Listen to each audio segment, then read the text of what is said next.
Bharuch crime બ્રાન્ચે Ankleshwar નજીક highway ઉપરથી ઝડપાયો દારૂ સાથે કારમાં થતી હેરાફેરી। કુખ્યાત બુટલેગરે મંગાવ્યો હતો દારૂ, 7 લાખથી વધુનો મુદ્દામાલ જપ્ત। ભરૂચ એલસીબીએ મુલત ટોલ પ્લાઝા પાસેથી ભરૂચના કુખ્યાત બુટલેગરે મંગાવેલા વિદેશી દારૂથી ભરેલા કાર મળી કુલ 7,32,000નો મુદ્દામાલ કબજે કરી એક ઇસમને ઝડપી પાડ્યો હતો। ભરૂચ એલસીબીનો સ્ટાફ પેટ્રોલિંગમાં હતા અંકલેશ્વર નેશનલ હાઈવે ઉપર।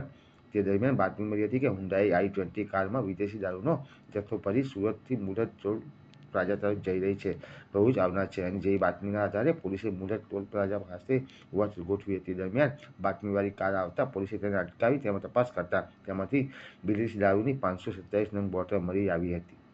પોલીસે 1 લાખ રૂપિયાનો દારૂ અને ફોન તેમજ કાર મળી કુલ 7,32,000નો મુદ્દામાલ સાથે ભરૂચના કસક વિસ્તારમાં મયુરી ફળિયામાં રહેતા આરિફ અહેમદ ચૌહાણને ઝડપી પાડ્યો હતો, જેની વિદેશી દારૂ અંગે પૂછપરછ કરતા આ દારૂનો જથ્થો રોટરી ક્લબ પાછળ મારવાડી ટેકરામાં રહેતા કુખ્યાત બુટલેગર હનીફ ઉર્ફ અન્નુ, ઇમરાનશાહ દિવાન, નવાબ ઉર્ફ નબ્બુ, ઇમરાનશાહ દિવાન તેમજ તેઓની માતા મહેરુનિસા દિવાન એ મંગાવેલો હોવા સાથે આ જથ્થો ઓલપાડના દિવ્યેશ હરેશભાઈ કાલરિયાએ કોસંબા નજીકના એક ખેતરમાંથી ભરી આપ્યો હતો।